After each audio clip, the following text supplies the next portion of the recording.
Welcome back to our channel where we post short and long scary stories for your entertainment. In today's story, we meet a group of children who don't know yet that their trip home from a Christmas Carol theater play, where they were spreading joy and happiness, will turn into an unforgettable horror. But we will not keep you waiting any longer and let you enjoy today's story. The Old Yellow Bus. The last echoes of applause had long since faded, replaced by the low, comforting rumble of the school bus engine. Outside, the world was a wash of deep indigo and stark white, the headlights cutting a lonely path through the falling snow. Inside, the bus was an island of warmth and weary cheer. Michael, his face a roadmap of gentle wrinkles, earned over 30 years of driving these routes, watched the 10 children in his rearview mirror. They were the last of the drama club, flushed with the success of their winter play, their costumes packed away and their spirits still soaring. "Mr. Michael, do you think we were good?"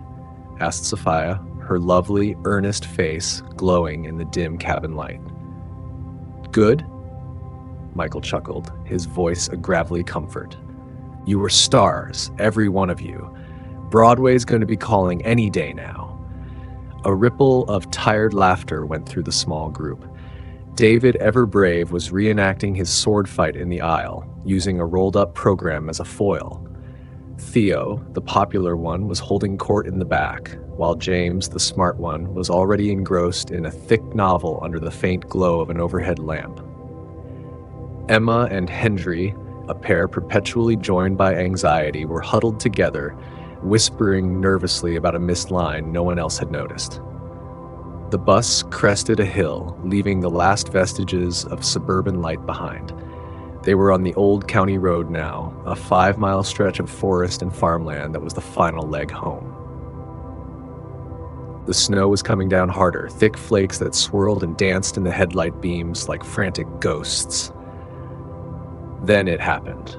A violent shudder ran through the vehicle, a metallic groan of protest from deep within its belly. The lights flickered, casting the children's faces in strobing, monstrous shadows.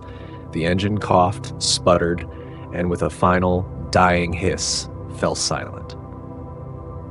The bus rolled another 20 yards before lurching to a final, definitive stop. Silence descended, thick and absolute, broken only by the whisper of the wind and the soft patter of snow against the windows. The warmth began to bleed away almost immediately. "Well now," Michael said, his calm voice a thin blanket against the sudden chill. "Looks like we've got a bit of a problem." He tried the radio. Static. He pulled out his cell phone. "No service." He sighed, running a hand over his thinning gray hair. "All right, everyone, stay put and stay calm. I'm just going to pop outside and see if it's something I can fix. Keep the doors locked." David pressed his face against the cold glass. "It's really dark out there, Mr. Michael." "I've got my trusty flashlight," Michael said, patting the heavy-duty torch on his belt. "Won't be a minute." He pushed the heavy door open, and a blast of frigid air swept through the bus, carrying with it the scent of pine and frozen earth. The door sealed behind him with a pneumatic sigh, and they were alone. For a few minutes, the only sound was the chattering of teeth. Mia, ever friendly, tried to start a song, but her voice faltered in the oppressive quiet. Evelyn, smart and perpetually silent, simply stared out the window, her gaze fixed on the tree line. It was she who saw it first. A flicker of movement at the edge of the woods, something that didn't quite belong. It was too tall to be a deer, too thin to be a bear. It was just a shape. Then came the tapping. Tap, tap, tap. It came from the window right beside Hendry. He yelped, scrambling away from the glass. "What is it?" Emma whispered, her eyes wide with terror. Someone tapped on the window," Hendry stammered. Theo scoffed from the back. "It's just a branch, scaredy cat." But the tapping moved. Tap, tap. Now it was on the next window, closer to the front. It was a deliberate, patient sound, rhythmic, unnatural. "It's not a branch," James said, his voice low and analytical. He'd put his book down, his sharp eyes scanning the darkened windows. The rhythm is too precise. Then, a sound from outside. Michael's voice, a sharp, surprised cry that was cut off abruptly. David shot to his feet. "Mr. Michael!" He rushed to the front, peering through the frosted windshield. The beam of Michael's flashlight was lying in the snow, casting a weak, lonely circle of light on the bus's front grille. There was no sign of the driver. Panic, cold and sharp, began to set in. Violet, who hadn't said a word all trip, let out a soft whimper. A new sound started, a dry, scraping noise like fingernails being dragged across the metal skin of the bus. It circled them, a predator testing the walls of their cage. "What does it want?" Mia cried, tears tracing paths down her cold cheeks. Suddenly, a face appeared in the window nearest to Emma. It was there for only a second, illuminated by a freak reflection of the distant town's glow against the snow. But the image was seared into their minds forever. It was a woman, or something that had once been one. Her skin was the color of curdled milk, stretched taut over a skeletal frame. Her hair was a thin, gray mess, plastered to her scalp. But her eyes were black pits of ancient malice, and her mouth was a lipless slit that stretched into a horrifying grin, revealing gums as black as tar. Emma's scream was a raw, piercing thing that shattered the fragile silence. The children scrambled away from the windows, piling into the central aisle, a huddle of terror and winter coats. The scraping stopped. A new sound began, a voice that was barely a whisper, yet it seemed to slither directly into their ears. It was a dry, rasping sound like dead leaves skittering across pavement. "David, so brave." David froze, his blood turning to ice. How did it know his name? "Theo, so popular, will they follow you now?" Theo's bravado crumbled, his face paling to a sickly white. The hag was toying with them. She circled the bus, her whispering voice picking them out one by one, naming their deepest traits, their hidden fears. "James, so smart. Can you think your way out of this? Emma, Hendry, so frightened. You taste the sweetest." Emma and Hendry were sobbing openly now, clutching each other. "Stop it," Sophia yelled, her voice trembling but full of a surprising fire. "Leave us alone." The whispering was replaced by a low, guttural chuckle that seemed to vibrate through the floor of the bus. Then a tremendous bang rocked the vehicle as something slammed into the main door. The handle rattled violently. Bang! Bang! The hinges groaned. The creature was trying to get in. "The emergency exit," James shouted, his mind finally kicking into gear. "In the back. It's focused on the front door." Hope, fragile as it was, ignited in the darkness. David, his fear momentarily replaced by a surge of adrenaline, nodded. Okay, the back exit. We have to run for it." "Run where?" Violet whispered, her voice barely audible. "It's miles to town." "We either run or we die in here," David retorted, his voice cracking. His words hung in the air as another thunderous crash echoed from the front. A spiderweb of cracks appeared on the thick glass of the door. Evelyn, the quiet observer, suddenly spoke, her voice steady and clear. "It stays near the bus. It's tied to it somehow. When Mr. Michael left, it went for him. It's territorial." "What are you saying?" James asked, turning to her. "I'm saying our only chance is to get as far away from this bus as possible, as fast as possible," she said, her dark eyes flinty. "It wants what's in the bus. If we're not in it, maybe it will lose interest." It was a desperate theory, but it was all they had. "Okay," David said, taking charge. "Listen to me. We're going to open the back door. We run. We don't stop. We don't look back. We run towards the lights of the town. Stick together. Everybody understand?" A chorus of terrified nods.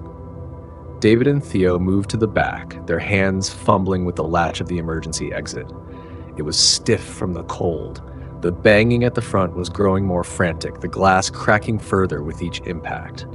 They could hear her snarling now, a wet, guttural sound of pure hatred.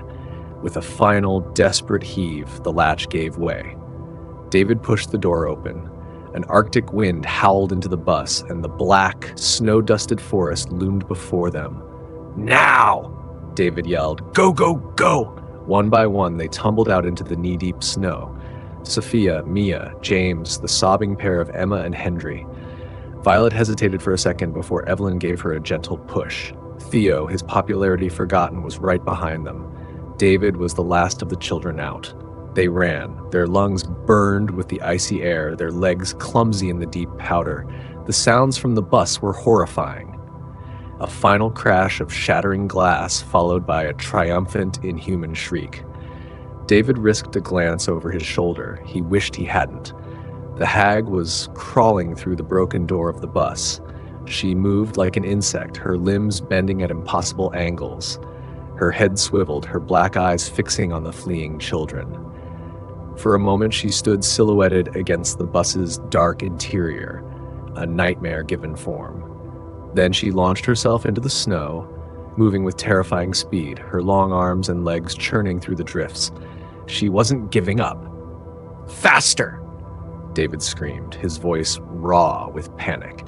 They were a frantic, desperate line of small figures against a vast white canvas.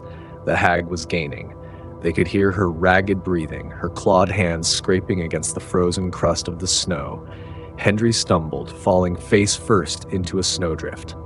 "I can't," he wailed. Before anyone could stop, David turned back.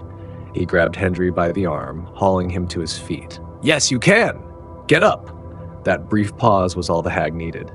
She was almost upon them, her lipless mouth open in a soundless scream. David shoved Hendry forward. "Run!" He stood his ground, a small, terrified boy against an ancient evil, his rolled-up program still clutched in his hand like a useless toy sword. He didn't know what he was doing, only that he had to buy them a few more seconds. The hag lunged. But from the side, another figure appeared. Michael. His face was bloody, his uniform torn, but he was alive. He slammed into the hag with the force of a freight train, knocking the creature off its feet. "Go! Get them home, David," he roared, his voice the last command he would ever give. He grappled with the creature in the snow, a desperate fight of man versus monster. David, tears freezing on his cheeks, turned and ran, rejoining the others, not daring to look back at the terrible sounds of the struggle that faded behind them. They ran until their bodies gave out, collapsing on the edge of the road as the first streetlights of their town came into proper view. A snowplow, its yellow lights flashing like a promise of salvation, rumbled towards them. The driver saw the huddled, half-frozen children and slammed on his brakes. They were saved. But they were not all there. In the aftermath, the police found the bus. It was empty, the front door and window shattered. The interior was ransacked, the seats torn as if by a wild animal. They found Michael's flashlight, its batteries dead. Of Michael himself, there was no trace, save for a wide, disturbed patch of snow and a single torn piece of his uniform. They searched the woods for days but found nothing, no body, no tracks that made any sense. The 9 children told their story, a fractured, hysterical tale of a whispering hag with black eyes. The adults called it shock, a shared delusion brought on by cold and trauma. They said a wild animal had gotten their bus driver, a bear, or a pack of coyotes. But the children knew. They knew what had tapped on the glass and whispered their names in the dark. They never took the old county road again. And sometimes on the coldest winter nights, when the wind howled just right, they would stare out into the darkness, half expecting to see a face of crumpled parchment at the window, its lipless mouth stretching into a terrible, knowing grin. They had survived, but a part of them remained on that bus, forever trapped in the cold with the thing that still hunted the woods at the edge of town. Well, did you like today's story? If so, then please hit the like button and subscribe to our channel. And thank you for listening. We look forward to seeing you next time.